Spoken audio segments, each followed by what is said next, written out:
ক্যান্সারের সঙ্গে অসম যুদ্ধে আরও একবার হার মানতে হলো ভালোবাসাকে।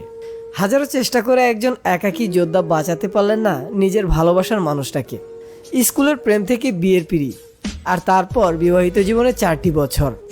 আমরা রোমিও জুলিয়েট, লাইলা মজনুর গল্প শুনেছি, কিন্তু বাস্তবে গোটা দুনিয়া দেখলো বিবেক আর সৃজনাকে। কথায় কথায় ব্রেকআপ আর ডিভোর্সের যুগে দাঁড়িয়ে যে একটি মেয়ে গোটা দেশকে দেখিয়ে দিল ছেড়ে যাওয়ার জন্য অনেক অজুহাত লাগে, কিন্তু থেকে যাওয়ার জন্য ভালোবাসাটুকুই যথেষ্ট। আর সত্যিকারের ভালোবাসার মানুষটা সব পারে। গত দুদিন ধরে সোশ্যাল মিডিয়াতে বারবার ঘুরে ফিরে আসছে এই দম্পতির ছবি। যারা ওদের গল্প জানেন তাদের প্রত্যেকের চোখেই আজ জল। একটা ছেলের ব্রেন ক্যান্সার, আর বেশি দিন বাঁচবে না জেনেও একটা মেয়ে তাকে দুহাত দিয়ে আগলে রাখছেন। এই ঘটনা শুধু বিরল নয়, বিরলতম। আর সে আগলে রাখার মুহূর্তগুলোই সোশ্যাল মিডিয়ায় বারবার আপলোড দিচ্ছেন সৃজনা। হয়তো তিনি বুঝিয়ে দিচ্ছেন যে তার ভালোবাসার কাছে আমাদের ভালোবাসাগুলো কত তুচ্ছ।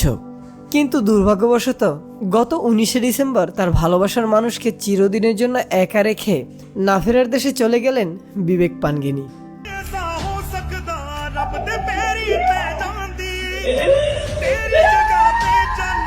এ যেন এক অবিকল কোনো সিনেমার দৃশ্য, যে সিনেমার গল্পে হ্যাপি এন্ডিং নেই, বরং রয়েছে একগুচ্ছ মন খারাপের সুর।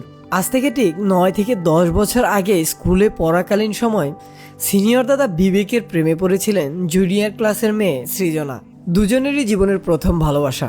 সে সময় বিবেক সৃজনার প্রেম দেখে অনেকেই ভেবে বলেছিলেন এ তো উঠতি বয়সের প্রেম, বেশি দিন টিকবে না। কিন্তু সেই প্রেমের সম্পর্ক যখন বিয়েতে পরিণতি পায় তখন অনেকেই অবাক হয়েছিলেন দেখে। এরপর 2020 সালের 24শে ফেব্রুয়ারি ভালোবাসার মাসে বিবেক এবং সৃজনার 4 হাত এক হয়। নেপালের কাঠমান্ডুর এই দুই পরিবার সেদিন একসাথে দাঁড়িয়ে থেকে ধুমধাম করে বিয়ে দিয়েছিলেন তাদের ছেলে মেয়ের। ঠিক যেমনটা একটা ভালোবাসার গল্পে হয় আর কি। কিন্তু কপালের কি ফের দেখুন, মাত্র 4 বছর আগে শুরু হওয়া দুটো সংসার জীবন বিয়ের 5 বছর হওয়ার আগেই ভেঙে দুটুকরো হয়ে গেল।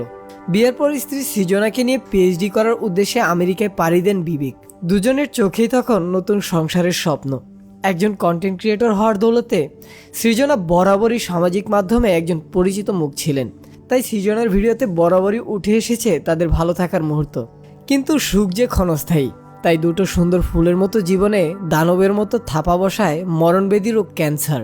2022 সালে হঠাৎ করে বিবেকের 4th স্টেজে ব্রেন ক্যান্সার ধরা পড়ে। এর কয়েকদিনের মধ্যেই বিবেক হাঁটার ক্ষমতা হারিয়ে ফেলে। দুটো বড় অপারেশন করার পর চিকিৎসকরা সৃজনাকে জানিয়ে দেন বিবেকের হাতে আর বেশি সময় নেই, নিজের ভালোবাসার মানুষটা আর বেশি দিন বাঁচবে না। এটুকু শুনেই পায়ের তলা থেকে মাটি সরে যায় সৃজনার। যে মানুষটা মাথায় হাত না বুলিয়ে দিলে সে মেয়েটার ঘুম আসে না, যে মানুষটার বুকে জড়িয়ে না ধরলে মেয়েটা দিশেহারা হয়ে যায়, সে মানুষটা একেবারে নেই হয়ে যাবে, এ কি করে সম্ভব? খুব স্বাভাবিকভাবেই সৃজনা ভেঙে পড়েন। এই অমূল্য সময়ের 1 মিনিটও আর তিনি চোখের জল ফেলে নষ্ট করবেন না। আর তারপরের গল্পটা সাক্ষী গোটা দেশ থেকেছে। বিবেকের চুল উঠে গেছে বলে কখনো নিজের চুল কেটে ফেলেছেন সৃজনা, কখনো বা হাসপাতালের বেডেই করেছেন জন্মদিন পালন। সৃজনার একটা ভিডিও দেখলে আপনার বুকটা কেঁপে উঠবে। একটা মেয়ের মধ্যে এত শক্তি কিভাবে দিয়েছেন ওপরওয়ালা, সত্যি আমাদের জানা নেই। বিবেককে কখনো মায়ের মতো আগলে রেখেছেন সৃজনা, আবার কখনো স্ত্রীর মতো প্রতিটা ব্যথায় ভাগ করে নিয়েছেন। হুইল চেয়ারে বসিয়েই স্বামীর গায়ে আবির মেখে দিয়েছেন সৃজনা।